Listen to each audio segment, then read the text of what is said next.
Her desire growing up was to become a doctor. However, that changed after she met a sports physician, owner of Walker Chiropractic and Wellness Center.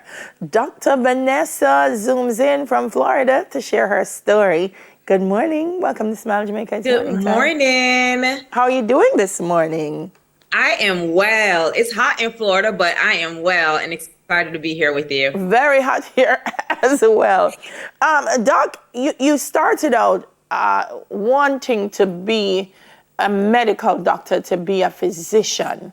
Yes. But then that changed. What could have changed that? So the passion was, my mom's a registered nurse and I just wanted to just flow in the space that she was in. And then I went to the University of South Florida here in Tampa. And when I was introduced to a chiropractic physician, so I went to his office. He said he was in the telephone book, he said he was a sports physician, and that was my desire. Mm-hmm. But when I get to his office, he said he was a chiropractic physician. I was like, what is that? But he offered me a job. I sent him a thank you note after that short interview. He offered me a job. I worked with him for 4 years in undergrad, and that just kind of fueled the fire. Mm-hmm. For folks who are watching and they're thinking, I know a chiropractor, but I don't know what a chiropractic physician is. Absolutely.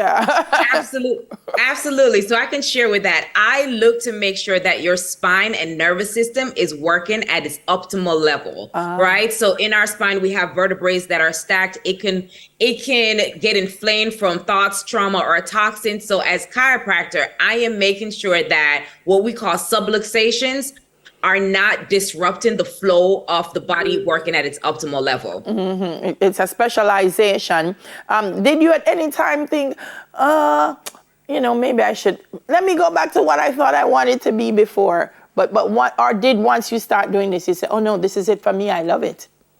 You know what? No. So when I was working for the chiropractor, I just loved what was coming through the office, right? You had people come in with low back pain and we were helping them get better. You had mommies that came in and they were going through their pregnancy journey and we were helping them on that process. We even had babies come in that, were bedwetting, and we were helping them on those journeys to correct the misalignment that was happening with their spine. Wow. So I went to a summer program at the time that I shadowed every physician. Name it, I got to shadow it. I shadowed the urologist with a kidney surgery. I shadowed the emergency medicine where you're running with the gurney. I did it all.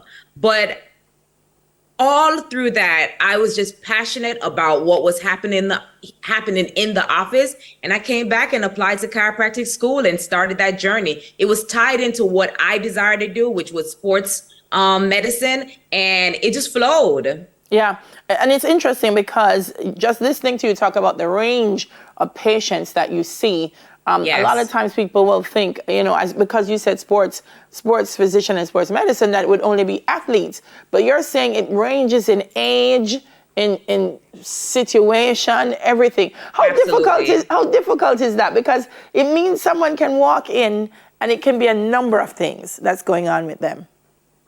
So truly, because our focus is the spine, I did go along and do specializations in certain areas. So sports, mommy and baby it's a technique called Webster technique. All the doctors and myself in the office, we are trained for trauma. So if you're in a motor vehicle accident, and that was 3 additional years of training. But the vision I saw for the office was anyone can walk in and we were able to take care of them. And that's why we have a family practice. So, if it's mommy and baby, we got them. If beyond, we have and we can take care of them.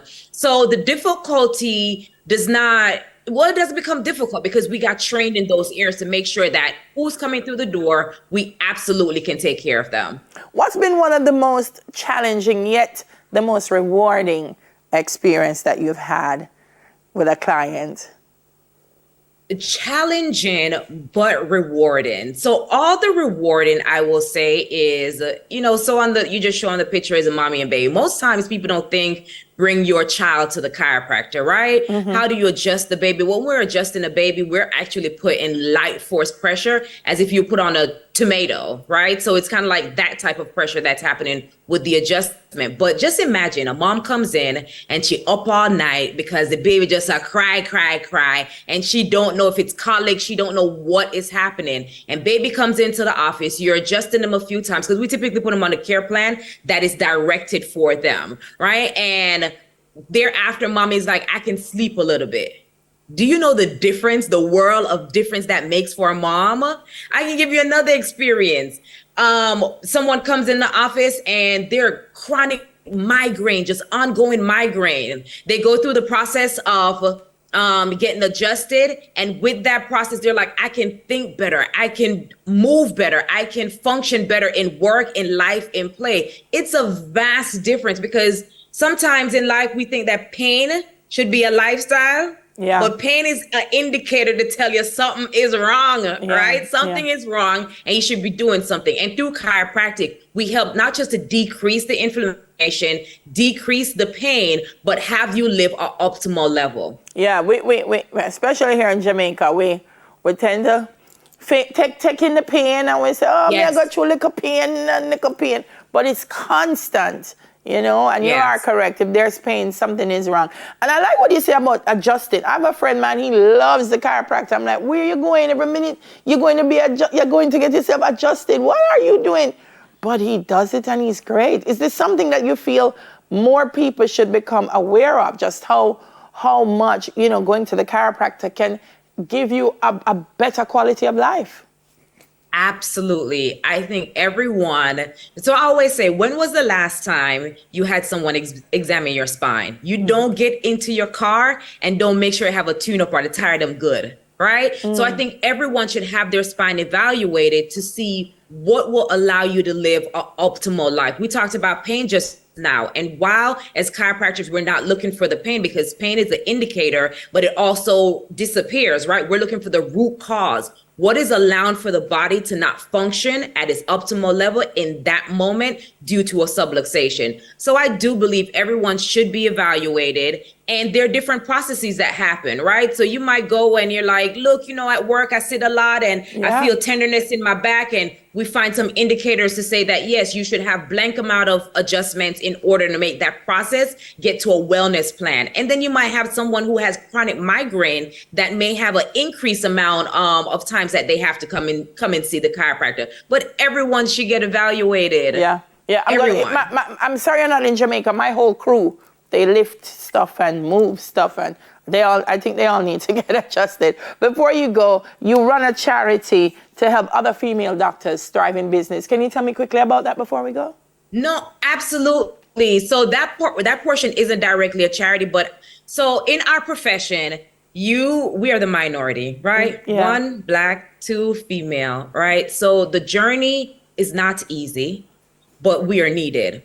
I prefer to see someone who looks like me to take care of me. In our office, we have 2 Black female additional chiropractors, and we have them across the nation. So the program is called Healthcare Mavens in Business, where we encourage them to fine tune on what they're doing and be effective, right? It's one thing to love and take care of the world, but we also, as practitioners, need to be taken care of and need the direction of how to effectively do it to get to the wealth of what we are pouring into. Excellent. She's from the Garden Parish of St. Anne. So we proudly claim her as a Jamaican she is, and congratulate you, Doc, on all the great work that you continue to do. Thank you. Thank you for having me. All right, Dr. Venessa Walker. After the break, making wills mandatory. Should we? We'll talk about that. We'll soon come.